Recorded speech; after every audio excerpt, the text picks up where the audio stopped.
Good morning সবাইকে, welcome to my mini blog. ভিডিওটা দেখে তোমরা বুঝতেই পারছো যে আমি কোথাও একটা যাচ্ছি। তো ঠিকই ধরেছো, সেদিন সকাল সকাল ঘুম থেকে উঠে পড়েছিলাম, কারণ আমি যাচ্ছিলাম আলিপুরে।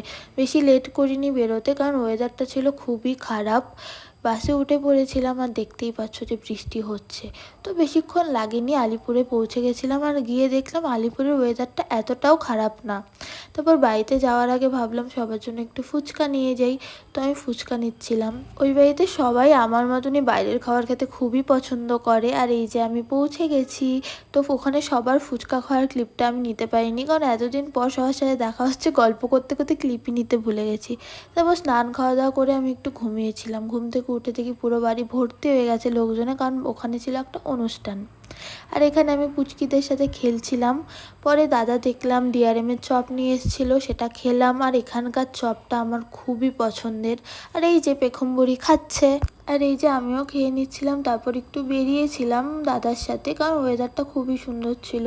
বাইরে সেভাবে কিছু খাওয়া দাওয়া করিনি, কারণ বাড়িতেই অনেক খাবার দাবার ছিল, যেহেতু অনুষ্ঠান ছিল বাড়িতে। তারপর বাড়িতে এসে ডিনার করে নিয়েছিলাম, আর সেটারও আমি ক্লিপ নিতে ভুলে গেছি। তো আজকের জন্য এতটুকুই, টাটা।